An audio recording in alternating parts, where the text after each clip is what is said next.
ஸ்ரீதேவி காசு உங்கள் கார்த்திக் போன திறந்தாலும் சரி ரோட்ல எங்க பார்த்தாலும் சரி இந்த ஸ்ரீதேவி காசு தான் வராங்க. அப்படி என்னதான்டா செய்யறாங்க? இப்படி என்னதான் பண்றாங்க பாப்பமா? வா இப்பே போவோம் வா. இரியா நான் இன்னும் குளிக்கலையா? நீ வேற ஏன்டா பீடா கோயில செருப்பு கலை வாங்குற மாதிரி இருந்துகிட்டு என்னைய பிடுங்கறாயா? இன்னைக்கு ஒரு சம்பவம் இருக்கு. மாப்பிள்ளை காரம் 6 லட்சம் ரூபாய் வரைக்கும் மார்க்கெட்ல சுட்டுறாங்க. காரை தூக்கிட்டு ஸ்ரீதேவி காசு போறோம். என்னதான் சொல்றாங்கன்னு பாப்போம்.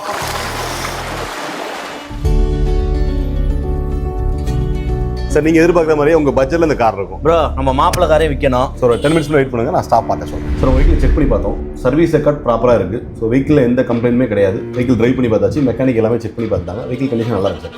இன்னைக்கு மார்க்கெட் ப்ரைஸ் படி பார்த்தீங்கன்னா ஒரு 750க்கு சேல் பண்ணி தர முடியும். என்ன சொல்றீங்க? மாப்பிள்ளை காரம் 6 லட்சம் ரூபாய் வரைக்கும் மார்க்கெட்ல சுட்டுறாங்க. காரை தூக்கிட்டு ஸ்ரீதேவி காசு போறோம். என்னதான் சொல்றாங்கன்னு பாப்போம். சத்தியமாக உங்களை தப்பாக நினச்சி தான் வந்தோம். நான் நினச்சி வந்தது ஒன்று, இங்கே நடந்ததே வேறு. அதனால தான் என்ன உங்களை கூட்டமாக தேடி வராங்க போல. உங்களுக்கு மட்டும் இல்லை, உங்களுக்கும் சேர்த்து தான் சொல்கிறேன். பணம் என்னைக்கு வேணால் சம்பாரிச்சுக்கலாம். ஆனால் உண்மையான நம்பிக்கையை சம்பாதிக்கிற கஷ்டம்னு நினைக்கிறேன். நான் நிறைய நம்பிக்கையை சம்பாதிச்சிருக்கேன். அப்படி கிடச்ச ஒரு தான் நீங்கள் எல்லாருமே. இப்போ நீங்கள் கார் எங்கே வேணாலும் வாங்க. உங்கள் காரை விற்கணும் அப்படின்னு நினச்சிங்கன்னா நம்ம ஸ்ரீதேவி காசில் பார்க்கிங் சேல்ன்ற ஆப்ஷன் உங்கள் காரை என்ன விலைக்கு விற்கும் தெரிஞ்சுக்கோங்க. ஏன்னா நம்ம ஒரு ரூபாயுமே கஷ்டப்பட்டு தான் சம்பாதிக்கிறோம். நீங்கள் கஷ்டப்பட்டு சம்பாதிச்ச பணத்தை உங்கள் கார் என்ன விலைக்கு விற்கும் தெரிஞ்சுக்கோங்க. எண்ணம் போல் வாழ்க்கை. அதுக்கு தான் அர்த்தமா? எண்ணம் போல் வாழ்க்கை. எண்ணம் போல் தான் வாழ்க்கை.